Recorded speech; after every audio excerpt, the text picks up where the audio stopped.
Talk about off the rails snow. Japan, 3 feet in 6 hours. They can't clear it. And it's just like this around the planet. It's just rolling into the extremes.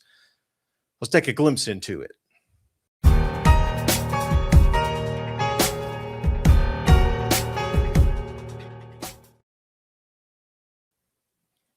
And the snow coming down so much, even the structures can't hold it. They're under collapse or it's coming off the roofs. Digging in, can't keep up. 3 feet in 6 hours. Yeah. Plus, they'd already had an enormous amount of, well, record snow before that, 72 inches. It just keeps piling. They couldn't even keep the rails open. This is the first day they got the rails back open. Travel anyone? Yeah, it looks like a snowbound adventure. What fairy tale is this from? Eyes wide shut in the records.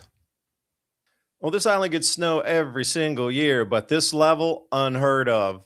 Have to go back to at least 80 years. Some records are going back 274 years. Absurd amounts of snow. They're carving through. This is what they need to get through in the city. Not normal at all. And the flurries just keep coming. Notice how much snow weight is on top of the roofs. This is already collapsing structures. Armies out to try to help shovel off the snow on the roofs. Forget the streets. They're trying to prevent full collapses of large buildings, homes, auditoriums, schools, and everything in between. When I say snow load, this is what I'm telling you. This is incredible. The amount of extra weight this would be, and the temperature just barely warmed above freezing with that sunshine. Gonna get heavy quick. This in Aomori and also Hakodate, that whole Sapporo region up there, and Hokkaido Island ski resorts. But this is absurd. It's closed the ski resorts. Too much snow. It's so interesting. The same days this report was released here, annual snow days in major mountain ski areas could more than halve by century's end. Okay, we still got 75 years. Okay, but notice where they put, just right there at the top, minus 50% Japanese Alps. Centimeters here for you. Now, those of you in the US, 30 centimeters is a foot. So the top range of the chart is 10 feet. Anywhere in the yellows and oranges is 3 feet to 4 feet. That's how much came down in a single day. Sea effect snows. Blues on the periphery. The hell, it got 2 feet or so in a single sitting. So let me put this together for you. Right on the bottom there is the airport. Couldn't ever get that open. But put these in context. I flipped the map so it fits right where the Japanese Alps are reducing in snow. Right there again. This is coming from the experts. And this is coming from the airport here. This is off NHK News in Japan. Impossible to even open this. The planes are buried. Now, I know those are private aircraft, but the rest is sitting under 3 to 6 feet of snow across the runways. There's going to be a minute till they open it.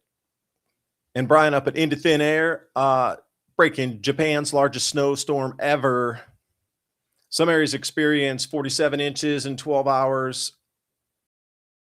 And to go on that, there's two different sets of records that are going. You have the official records that are going back some 80 plus years in the start of the climatological record in Japan. But then you have older records that are stretching back about 280 years or so.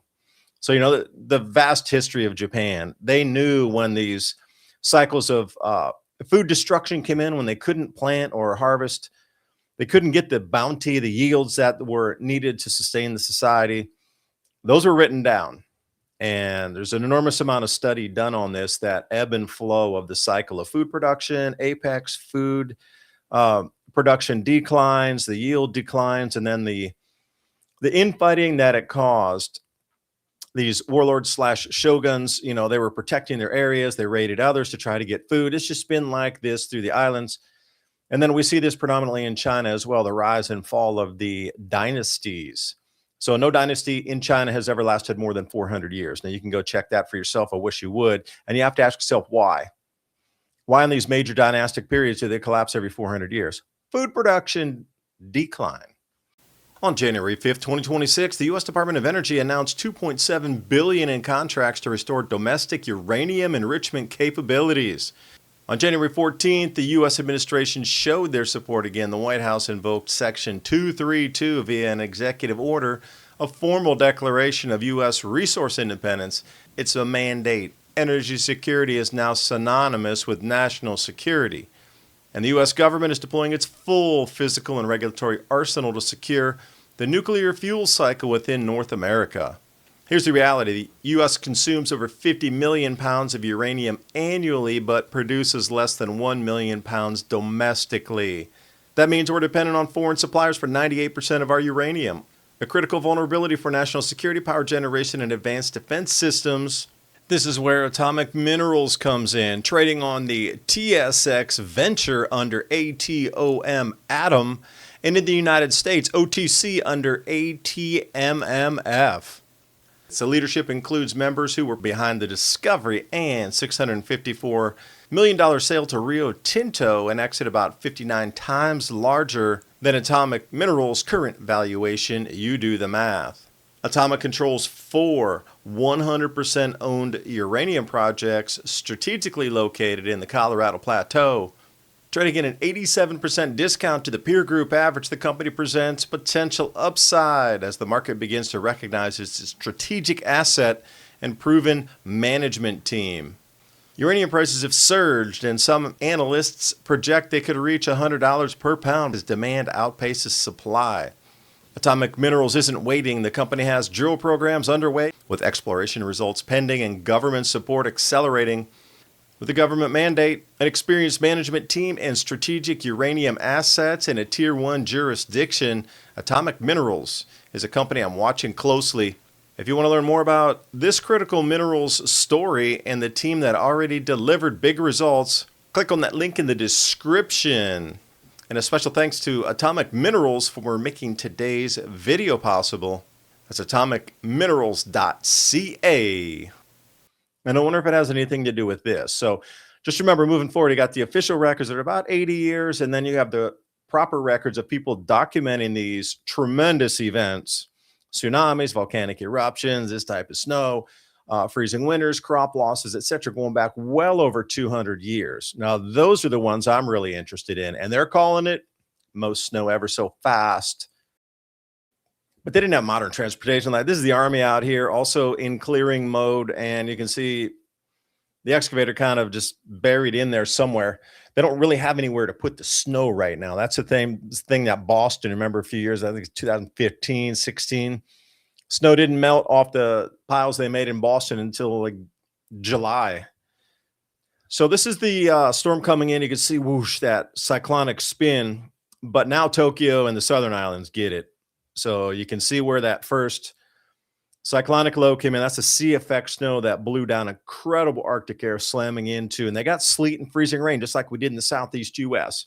Incredible amounts of snow. This is an all-time record snowfall in these areas.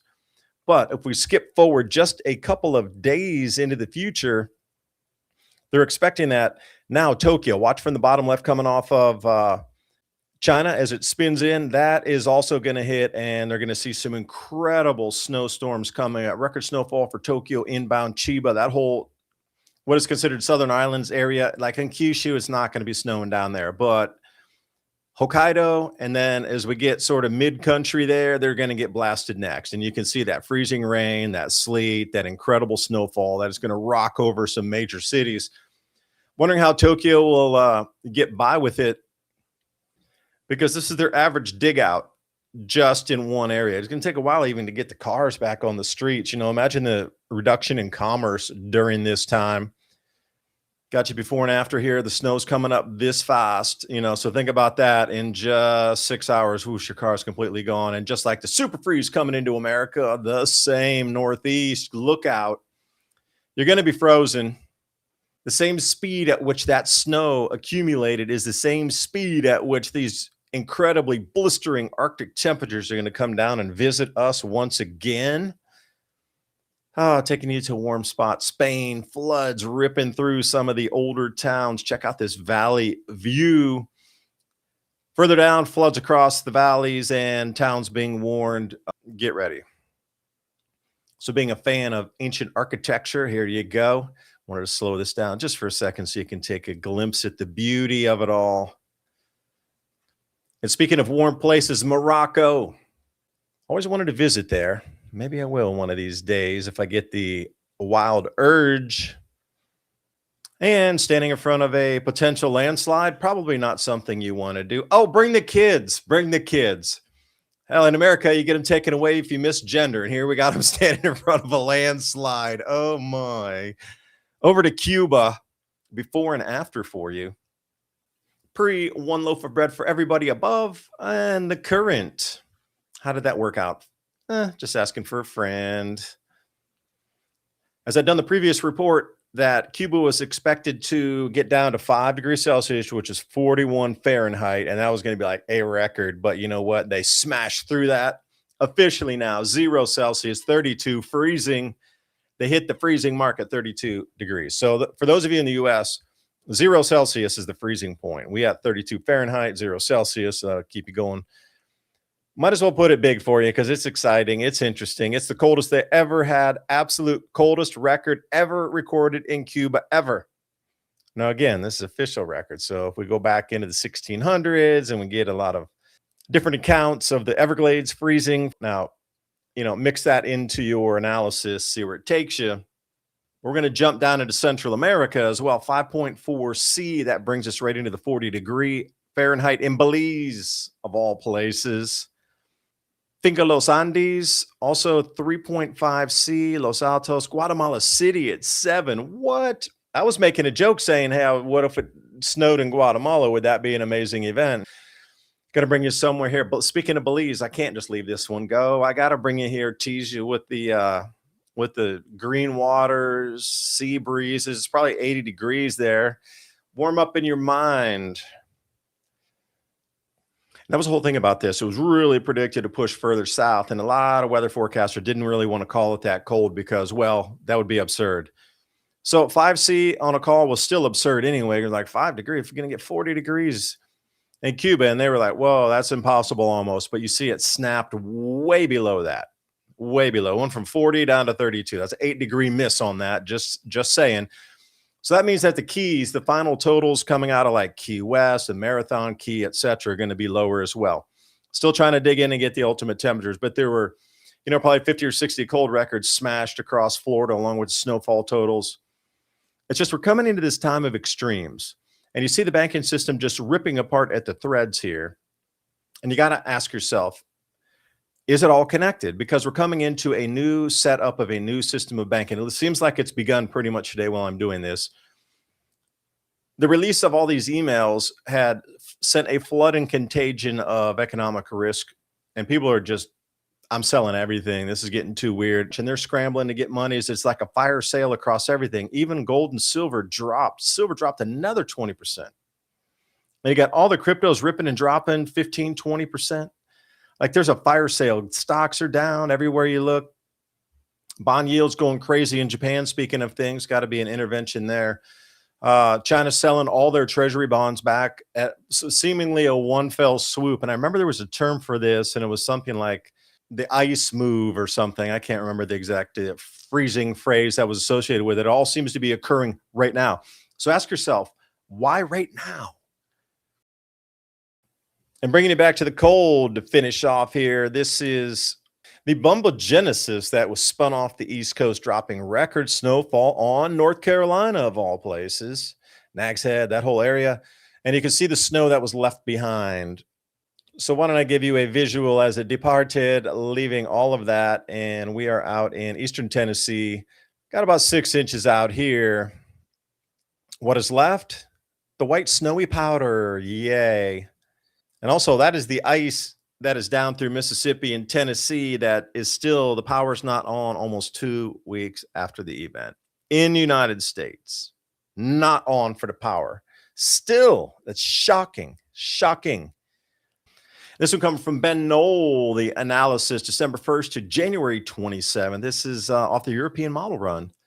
I'm way down there in East Tennessee, circle it for you there. I'm going to say I disagree with this map because it's been just chilly for weeks and weeks and weeks down here. Now I get it. It was a little bit warmer after Thanksgiving, coming into Christmas a little bit, but I mean, these temperatures that have been 30 Fahrenheit below normal, you'd think would have balanced that out. So they're putting us in the average category. And me being on the ground, I'm going to say, I don't agree with that. It is just beyond cold, cold. You know, so we were worried about the power going out a couple of times. I had the generator ready and everything. As the ice storms came in, the snowstorms came in, the giant pull on the electrical grid as other parts of the country went down. Everybody starts pulling from TVA, of course. And then I don't agree with that map. Personally, just being here on the ground, giving you an honest assessment, how cold it's been. Yeah, I get it was like 10 degrees above normal in December, but now we're 30 degrees below normal. And that math is real simple math.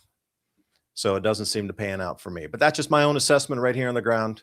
Could be wrong. I don't have a thermometer rate every square meter to try to get this average temperature. So just the way it is. And if you're going to be getting ready, check out the 72-hour food kit. Help keep this channel on air. Give you some quality products to take a look at. You can also get the 1-month food supply. That link's in the description box below. Every purchase you make helps keep this channel on air, bringing you more information just like this. We are in a very strange overlaying of circumstances right now. If you're looking at it in terms of history, it only occurs once every multi-century kind of event we're in here. Like they had a 10 sigma drop in silver pricing last week. Like a 10 sigma is a trillion year event, like once in a trillion or once in hundreds of billions of possibilities versus like 1 in 10, 1 in 100, 1 in a million. This is 1 in a trillion. That just signals that the entire base of the economic system is completely shattered and ripped to pieces. And I do believe we are absolutely in the beginning of an economic reformulation, let's call it. At the same time, we're in this, well, era of extremes. So just last thought, the gold to wheat ratio. I encourage you to look at it. It's on a 44-year pattern, 42 to 44-year pattern. When is it supposed to spike again? Mid-2020s. Hey, that's right about now. Meaning that the amount of bushels of wheat it takes to get an ounce of gold, or vice versa, however you like to measure that, is going to skew down. We're at about 400 bushels of wheat right now to get an ounce of gold, maybe 450. What happens if that drops to 60? How expensive is your food going to get? Again, it's all about getting prepared. Hope you got something out of the video. Please share with your friends and family, and I will see you next time. Bye for now.